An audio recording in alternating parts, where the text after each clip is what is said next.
TDP Janasena అలాగే BJP పొత్తుకు హస్తిన కేంద్రంగా జగన్మోహన్ రెడ్డి అడ్డుపుల్ల వేశారా?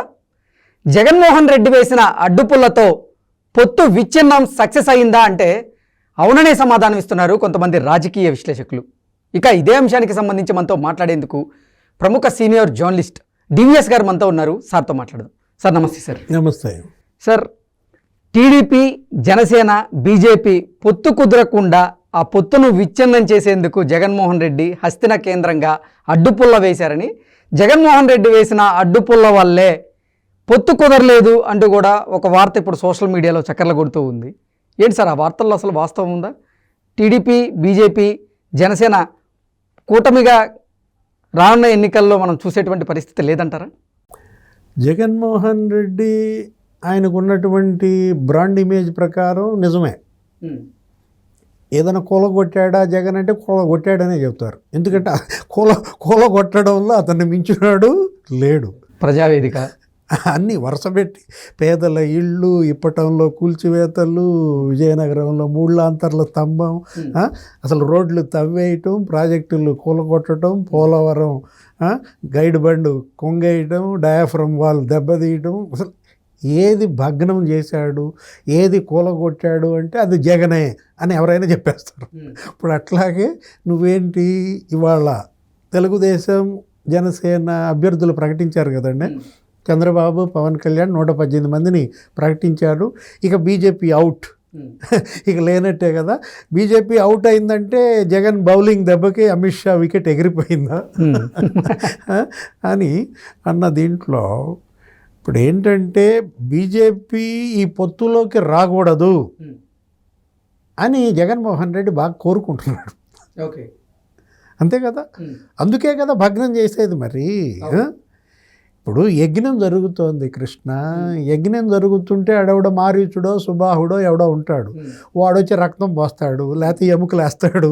మనం సినిమాల్లో కూడా చూసాం, చిన్నప్పుడు పురాణాల్లో చదివాం. ఆ పాత్ర జగన్మోహన్ రెడ్డి తీసుకుని ఇప్పుడు ఈ 3 పార్టీల పొత్తులో కొంచెం రక్తం వేసాడా, వాళ్ళ బాబాయ్ రక్తం లేకపోతే కొంచెం ఎముకలు ఏమైనా వేసాడా ఏంటంటే ఈ యజ్ఞాన్ని భంగం చేయటం అన్న దీంట్లో పవన్ కళ్యాణ్ ఈరోజు ప్రెస్ మీట్లో మాటలు ఏంటంటే బీజేపీతో పొత్తు కోసమే నేను కొన్ని సీట్లు త్యాగం చేయాల్సి వచ్చింది అన్నాడు. మరి దాన్ని బట్టి చూస్తే నీకు బీజేపీతో పొత్తు ఉన్నట్టే కదా. ఆయన 3 ఎంపీ సీట్లు 24 అసెంబ్లీ సీట్లలో జనసేన పోటీ చేస్తోందని చెప్పాడు కదా. అది ఇది కలిపితే 40 ఉంటుంది దగ్గర దగ్గర అంటూ కొన్ని సీట్లు ఎందుకు తగ్గాయంటే, కోల్పోయానంటే బీజేపీతో పొత్తు కోసం నేను త్యాగం చేయాల్సి వచ్చింది అన్నట్టుగా మనకు కొంత అర్థమైంది. ఓకే, ఆ మాటలను బట్టి పొత్తు ఉన్నట్టే లెక్క. అది వైసీపీ వర్గాలకు అర్థం కాలేదనుకుంటా సార్. అంటే వైసీపీకి సంబంధించినటువంటి సోషల్ మీడియాలోనే ఇటువంటి వార్తలు ఎక్కువగా వినపడుతూ ఉన్నాయి.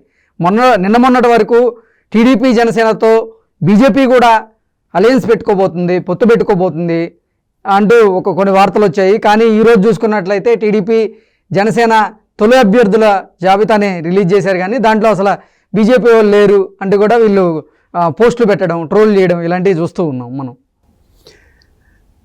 శుభం పలకరా మంకెన్న అంటే పెళ్లి కూతురు డాష్ డాష్ ఏది అనో ఏదన్నాడు అనమాట. అట్లాగే ఇప్పుడు పెళ్ళి జరుగుతుంది కృష్ణ. పెళ్ళి జరిగితే అందరూ 10 మంది వస్తారు, అక్షంతలు వేస్తారు. ఎవడో ఒకడు ఉంటాడు ఈ పెళ్లి పెటాకులు అయితే పోలా అనుకుంటాడు.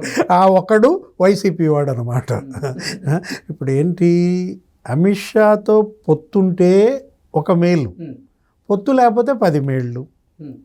తెలుగుదేశం జనసేన ఏంటంటే అంతా మన మంచికే.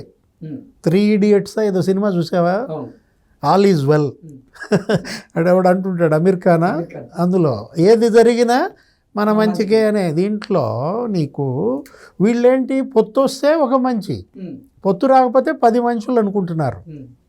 సరే, ఇప్పుడు బీజేపీ ఎందుకు వద్దనుకుంటున్నాడు, అసలు బీజేపీని భగ్నం చేయడం వెనక జగన్మోహన్ రెడ్డి అంతరంగం ఏంటి, వాళ్ళు పొత్తు ఉంటే ఏంటి, పొత్తు లేకపోతే ఏంటి, జగన్మోహన్ రెడ్డి ఎందుకు ఇంకా కంగారు పడుతున్నాడు అంటే బీజేపీ ఒక్కటే ఇవాళ జగన్ని కొంచెం అండగా నిలబడి సపోర్ట్ చేస్తూ వస్తుంది. ఏది 5 ఏళ్ళు పరస్పరం ఇచ్చిపుచ్చుకున్న దీంట్లో ఈయన వాళ్ళ బిల్లులన్నీ ఆమోదించాడు.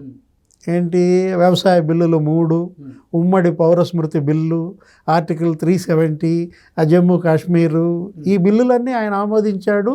అట్లాగే వాళ్ళు కూడా ఈయన కేసుల విషయంలో కొంత చూసి చూడనట్టుగా వెళ్తూ ఏదో వాయిదాల మీద వాయిదాలు వేసుకుంటూ మొత్తానికి కోర్టుకు వెళ్లకుండా తప్పించుకున్నాడు. రేపు రాబోయేది మోడీ 3.0 అంటున్నారు. అంత మొత్తం రామాలయం, జై శ్రీరామ్ ఫీవర్ ఇవాళ నార్త్ మొత్తం ఉంది. ప్రతిపక్షం కూడా వీక్గా ఉంటుంది. ఇలాంటి పరిస్థితుల్లో మళ్ళీ రేపు మోడీ గనక వస్తే బీజేపీ ఈయన కొమ్ము గాయాలి. రాబోయే మోడీ ప్రభుత్వం జగన్మోహన్ రెడ్డికి ఇప్పుడున్న ఈ సహకారమే ఇవ్వాలనే కోరిక, ఈ కేసులు ఇలాగే జాప్యం జరగాలనే ప్రగాఢ విశ్వాసం, అందుకోసం అతను బీజేపీ కోసం అర్రులు చాస్తున్నాడు. బీజేపీతో వీళ్ళు కలవకూడదని ప్రయత్నాలు చేస్తున్నారు. ఇప్పుడు వీళ్ళకేంటి, ఆంధ్రప్రదేశ్ ప్రజల దృష్టిలో ఇవాళ కాంగ్రెస్ ఎంత కక్ష ఉందో బీజేపీ పైన కూడా ఉంది. కాంగ్రెస్ ఏమో అసమానంగా రాష్ట్రం విభజించిందన్న కక్ష, 16,000 కోట్ల లోటులో పెట్టింది, మాకు హైదరాబాద్ లేకుండా చేసిందన్న కక్షతో కాంగ్రెస్ని శిక్షించారు. ఇప్పుడు కాంగ్రెస్ మీద కక్ష కొంచెం తగ్గుతూ వచ్చింది.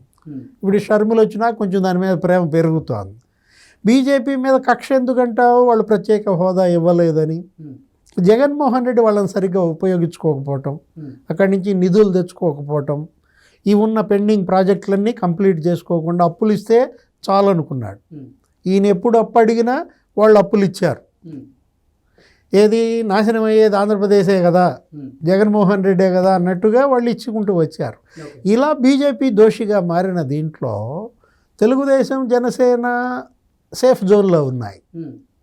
ఎలా, బీజేపీ పొత్తుంటే ఓకే, పొత్తు లేకపోయినా ఓకే, డబల్ ఓకే.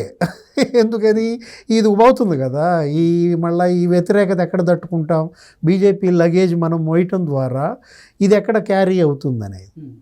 సరే మరి చంద్రబాబు ఢిల్లీ ఎందుకు వెళ్ళాడండి అంటావు, అమిత్ షాతో ఎందుకు మాట్లాడాడండి అంటావు. ఎందుకంటే వ్యవస్థలన్నీ జగన్మోహన్ రెడ్డి గుప్పెట్లో ఉన్నాయి. ఇవాళ అతను పోలీస్ అతని దీంట్లో ఉంది, ఇవాళ మొత్తం ప్రభుత్వ యంత్రాంగం అతని దీంట్లో ఉంది. ప్రభుత్వ సైన్యంతో పాటు ప్రైవేట్ సైన్యం పెంచాడు, వాలంటీర్స్. ఆయనే చెప్తాడు కదా, జగనన్న సైన్యం, సచివాలయ సిబ్బంది, వీళ్ళందరూ రేపొద్దున ఎన్నికల్లో మరి తెలుగుదేశం జనసేన అవకాశాలని నీరుగారిస్తే ఎవరన్నా ఒక అండు ఉండాలి. కేంద్రంలో ప్రభుత్వ అండగనకు ఉన్నట్లయితే ఇక్కడ రాష్ట్ర ప్రభుత్వ వ్యవస్థలన్నీ సక్రమంగా పనిచేసి రేపటి ఎన్నిక స్వేచ్ఛాయుతంగా పారదర్శకంగా ఎలక్షన్ జరిగితే నిజమైన ప్రజా తీర్పు బయటకు వస్తుంది. దానికోసం బీజేపీతో పొత్తుని తెలుగుదేశం జనసేన ఆశిస్తున్నాయి. జగన్మోహన్ రెడ్డి దాన్ని భగ్నం చేయాలని పెట్టుకున్నాడు. ఏది, తన ఆటలు సాగవు. కేంద్రం నుంచి గనక తనకి మద్దతు లేకపోతే, కేంద్రం మద్దతు తెలుగుదేశం జనసేన గనక వస్తే తను ఆడింది ఆట, పాడింది పాటగా ఉండదు. ఈ దాడులు, దౌర్జన్యాలు, దొంగ ఓట్లు, వాలంటీర్లు, ఈ మంత్రాలేమీ పనిచేయవనే భయం జగన్మోహన్ రెడ్డిలో ఉంది. అందుకోసమే వాళ్ళకి ఫోన్లు చేయడం, వాళ్ళకి వర్తమానాలు పంపటం, అపాయింట్మెంట్లు అడగడం, పొత్తు పెట్టుకోవాకండి, నేను పూర్తి మద్దతు మీకే ఇస్తా అని వాళ్ళకి భరోసా కల్పించటం. ఏం జరుగుద్ది, మోడీ షా ఏమంటారు, దేఖేంగే అంటారు. వాళ్ళకి ఎవరైనా ఒకటే కదా, వాళ్ళకి తెలుగుదేశం జనసేన గెలిచినా వాళ్ళ మనుషులే, వాళ్ళకే మద్దతు. ఒకవేళ జగన్మోహన్ రెడ్డి గెలిచినా వాళ్ళకే. కాబట్టి వాళ్ళు ఎప్పుడూ సేఫ్ జోన్లోనే ఉన్నారు. కాబట్టి వాళ్ళు అసలు ఆంధ్రప్రదేశ్కి లీస్ట్ కన్సర్న్, ఆంధ్రప్రదేశ్ మీద వాళ్ళ దృష్టి లేదు. ఎవరు గెలిచినా మాకే అన్న ధీమా బీజేపీది. బీజేపీ లేకపోతే నేను జైలుకే అనేది జగన్ భయం.